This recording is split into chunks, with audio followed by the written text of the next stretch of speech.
네, 청자 여러분 안녕하세요. 하태민 경제TV입니다. 최근에 캡티비전 주가가 좀 떨어지니까 저한테 질문이 많으셔서 제가 한번 그에 대해서 명확한 제 생각을 한번 정리해 보도록 하겠습니다. 자, 그래서 오늘 네 가지 질문에 대한 대답으로 정리를 하겠습니다. 이 네 가지 질문에 대해서 우리가 하나씩 살펴보는 걸로 하고요. 관련한 내용들은 제 카페에 다 있습니다. 그래서 무엇보다 제 강조드리는 게 뭡니까? 항상 남다른 길을 가자. 주식 투자는요, 주가 오를 때 흥분하면 상투입니다. 바닥에서 옆에서 다 죽는다 할 때가 사실 기회입니다. 그러니까 대부분의 투자들은 반대로 하죠. 오르면 흥분하고, 빠지면 그 뭐 악재 없냐 이래서 팔아치우고, 그래서 주식 투자는 사업의 대부분이 실패를 한다. 남다른 길을 가려면 뭐가 있어야 됩니까? 용기가 있어야 되고 지식이 있어야 됩니다. 지식에서 용기가 나온다. 첫째, 캡티비전이 한국 회사입니까? 하는 데 대한 질문을 한번 답을 해보겠습니다. 제 카페에 제 리포트가 다 있으니까 캡티비전 검색하셔가지고요. 여기 종목 리포트 치면 제 리포트 쓴 게 있으니 한국 회사입니까? 아닙니다. 나스닥 상장사입니다. 그래서 미국의 제기어 글로벌이라는 사모펀드가 인수를 해서 미국의 JGC라는 스펙입니다. 스펙에 합병을 해서 나스닥에 상장, 나스닥 중에도 글로벌 마켓입니다. 셀렉트 글로벌 마켓은 애플, 뭐 이런 빵빵한 구글, 뭐 아마존 이런 데들이 있는 회사, 그 바로 밑에 있는 글로벌 마켓, 나스닥 시장도 한 5단계가 있어요. 그 밑에는 우리로 치면 뭐 그냥 K, OTC 같은 것들이고 글로벌 마켓이 아주 빵빵한 곳에 상장이 돼 있다 하는 겁니다. 그래서 이 회사 제규어 그로스 파트너스는 사모펀드는 뭐냐? 전 세계 건축 부동산사 관련한 테크 기업만, 테크놀로지 기업만 투자하는 사모펀드고 지금까지 한 4조 정도 투자한 이력이 있다 하는 게 잘 나옵니다. 그래서 이 회사가 주인입니다.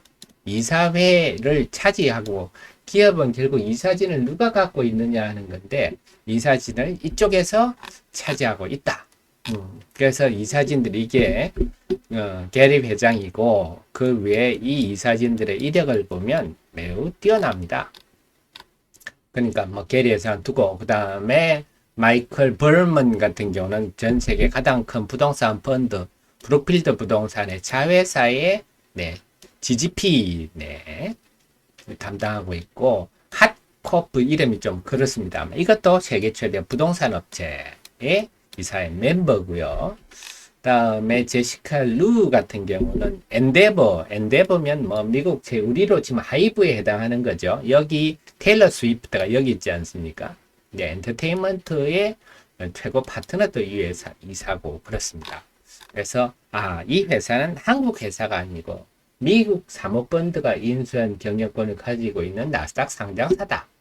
자, 이걸 알아야 될 것 같고, 두 번째, 이렇게 그럼 사모펀드라는데, 제기업 그로스 파트너 사모펀드가 인수한 회사들은 주가는 어떻습니까? 매우 당연한 얘기입니다. 자, 우리나라 ISC를 한번 볼까요? ISC를 헬리오스, 프라이빗 에쿼티 사모펀드가 2023 11월에 ISC 매각을 성공하고 기사가 난 건데요. 보면, 자, 2021년 7월에 인수를 하고 ISC를 2년 3개월 만에 팔아서 2배 수익을 거의 300% 우리로 치면 2배 수익이니까 300% 수익 올린 거죠. 200% 수익 올렸다 그랬나요? 자, 그렇습니다. 결국 사모펀드는 인수 후에 어떤 일이 생기죠? 매출이 우선 놉니다. 좀 영업이익도 결국은 이렇게 해서 비싸게 팔아먹는 거 그건 당연한 얘기죠. 여기 있잖아요. 사모펀드는 기업 가치를 높여서 돈 벌고 회사는 회사대로 잘 되고 사모펀드는 기업 가치를 높여서 비싸게 팔아서 돈을 버는 회사입니다. 제규어 그로스 파트너스는 그런 목적을 가진 회사다. 그러면 우리가 그림이 대충 나오지 않습니까? 이 미국의 사모펀드 부동산 관련 테크 기업을 투자하는 회사가 이 회사를 인수를 해서 이 정도의 네트워크를 가진 사람들이 한다면 이 사람들이 주가를 올리는 작업을 당연히 하려고 하지 않겠습니까? 사모펀드니까. 그럼 여기서 두 번째 질문을 한번 우리 해보겠습니다. 세 번째 질문을 한번 해보겠습니다. 세계적 기술입니까? 자, 이거는요. 이제 미디어 파사들 이해하시면 되는데 이런 것들도 다 여러분 유튜브 찾아보시면 다 나옵니다. 대표적인 사례 한번 보여드릴게요. 지금 세계에서 가장 높은 빌딩은 두바이에 있는 한번 부르즈 보시겠습니다. 칼리파입니다. 그 건물에 미디어 파사드를 설치했습니다. 그러면 세계에서 가장 큰 미디어 파사드는 어디에 있을까요? 당연히 부르즈 칼리파입니다. 지금 보시는 영상은 2020년 12월 30일 영상입니다.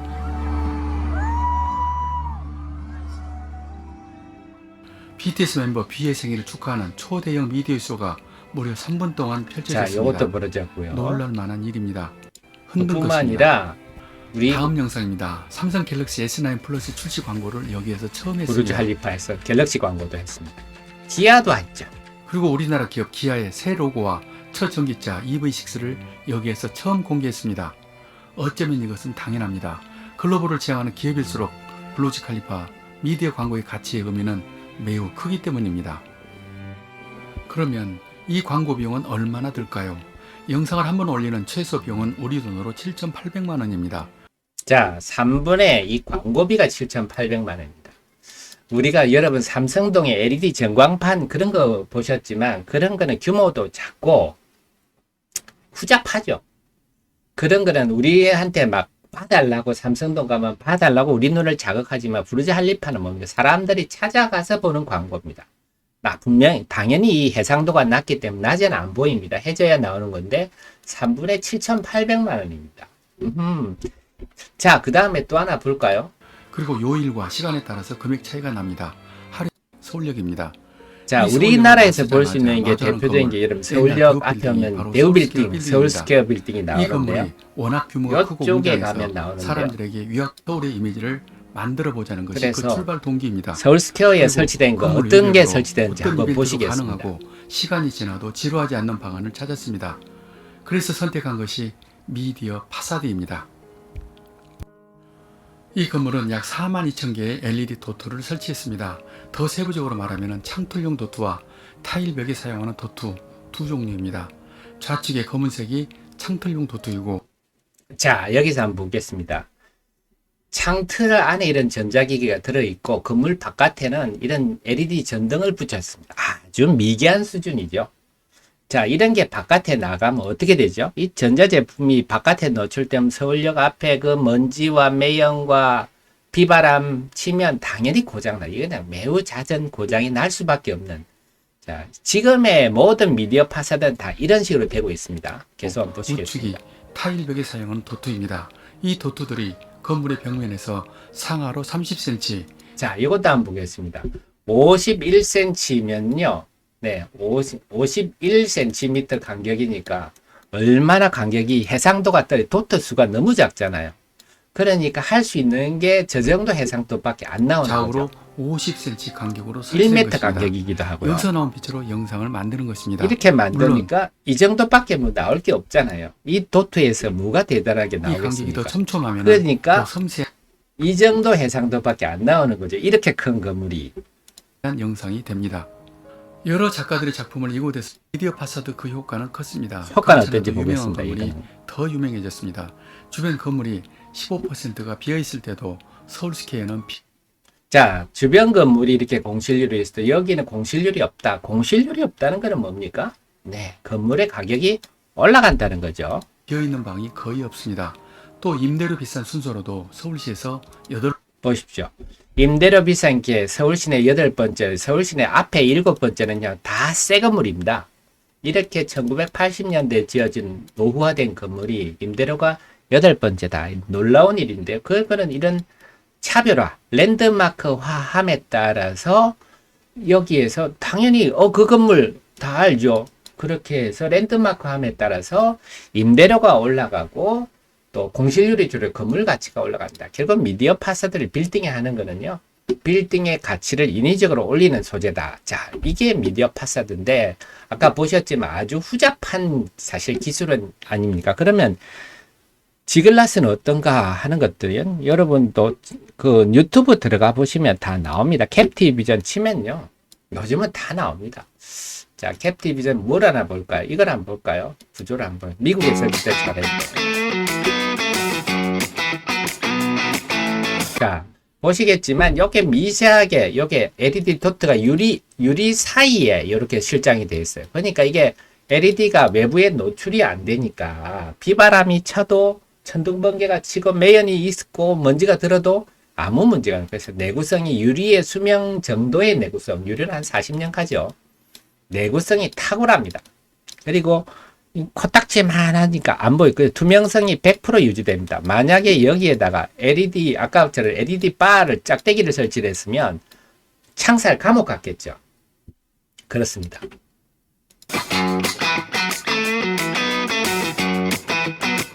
그래서 영상이 이렇게 나와요.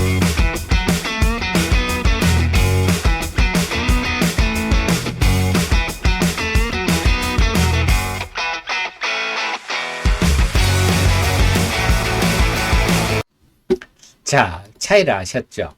그래서 이 기술이 세계적 기술입니까? 하는 거 세계 유일한 기술입니다. 세계 유일한 기술. 이걸 보고 사모펀드가 투자를 결정했겠죠. 인수를 결정해서 나스닥 상장시켰지 않겠습니까? 결국 이제 미디어 파사드는요, 세계적 상황이다. 빌딩이 하도 많지 않습니까? 그래도 롯데타워도 다 미디어 파사드 설치했어요.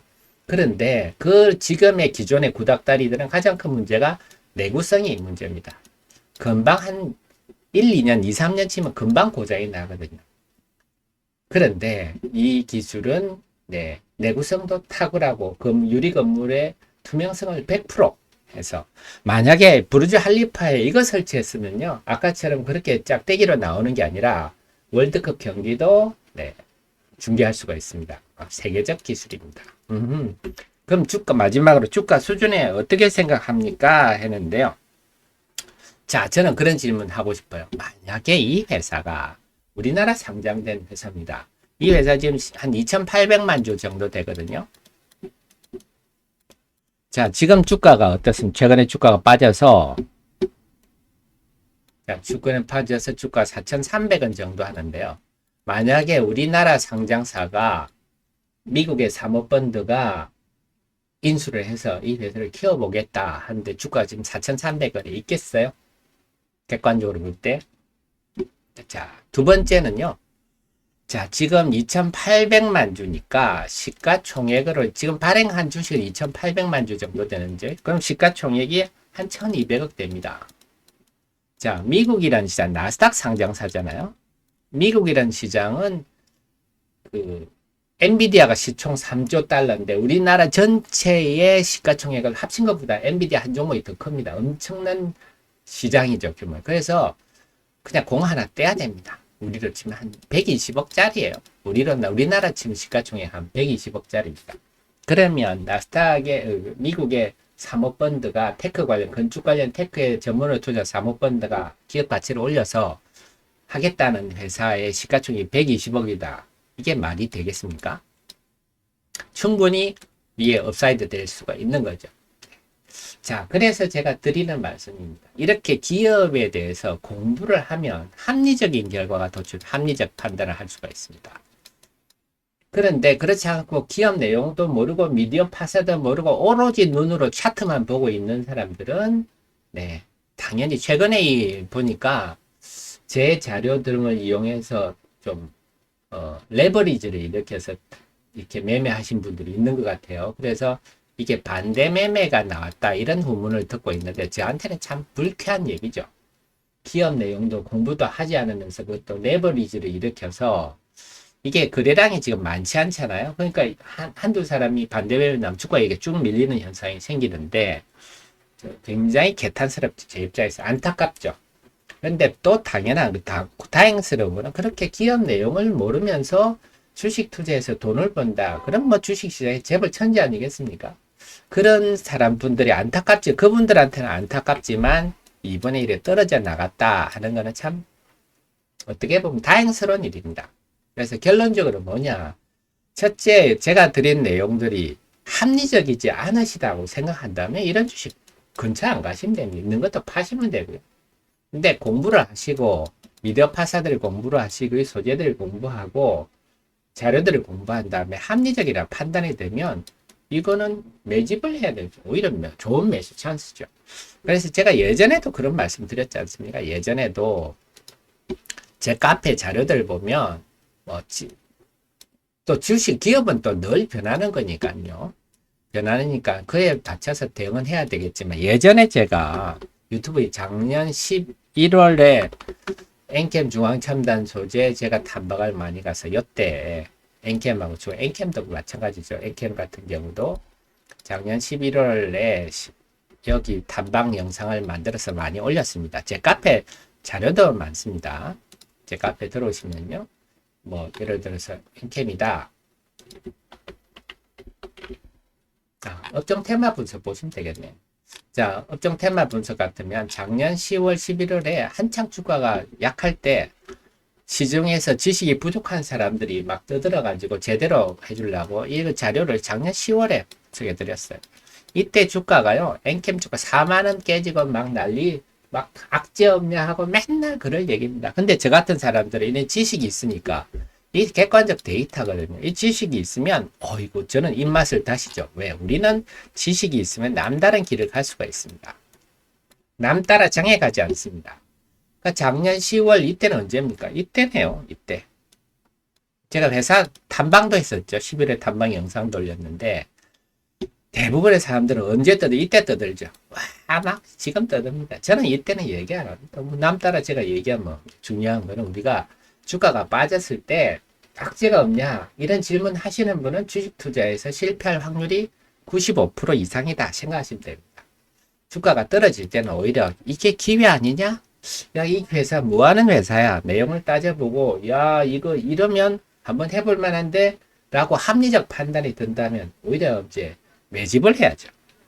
주가가 이렇게 올라갔을 때는 흥분하지 말고 야, 남들 다 떠드는데 던져주자.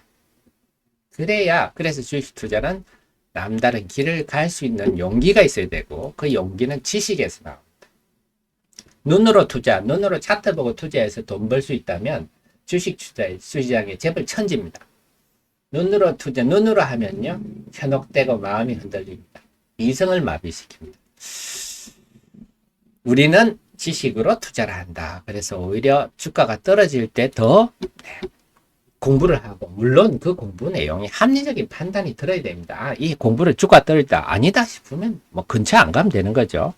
그래서 저는 질문이 떨어지는데 저한테 제가 안타까운 건 이 질문에 대해서 뭐 기업 내용이나 뭐 미국의 상황이나 이런 거에 대한 얘기는 그렇죠? 막 차트만 보고 얘기하시니까 제가 안타까운데요. 그래서 이 우리 애청자님만이라도 오히려 남다른 길을 갈 수 있는 그리고 합리적 공부를 할 수 있는 그러시면 주식 투자에 훨씬 성공할 가능성이 높지 않느냐. 그래 결국은 앞으로 이 회사 주가는 미국의 사모펀드가 어떤 일을 만들어 주느냐. 그래서 제가 이 종목은 단타는 적합하지 않고요. 단타 하시는 분은 근처 안 오시는 게 좋습니다. 특히 레버리지 일으키는 분들은 제발 근처 오지 마시고요. 조금 느긋하게 한 6개월짜리 적금이다. 만기 적금이다. 하고 6개월 후에 내가 보겠다. 뭐 이런 마음으로 좀 접근을 하는 게 그렇게 접근하신다면 의외로 미국 시장은 뭐 상한가도 없지 않습니까? 어느 순간에 갑자기 일이 또 벌어질 수도 있겠죠. 그런 일이 벌어지기를 소망하면서 저도 계속 객관적인 내용들을 공부하고 분석해서 알려드리려고 애쓰도록 하겠습니다. 전 다음 이 시간에 또 뵙겠습니다. 늘 저의 최신의 정보를 함께 해주시기 바랍니다. 고맙습니다.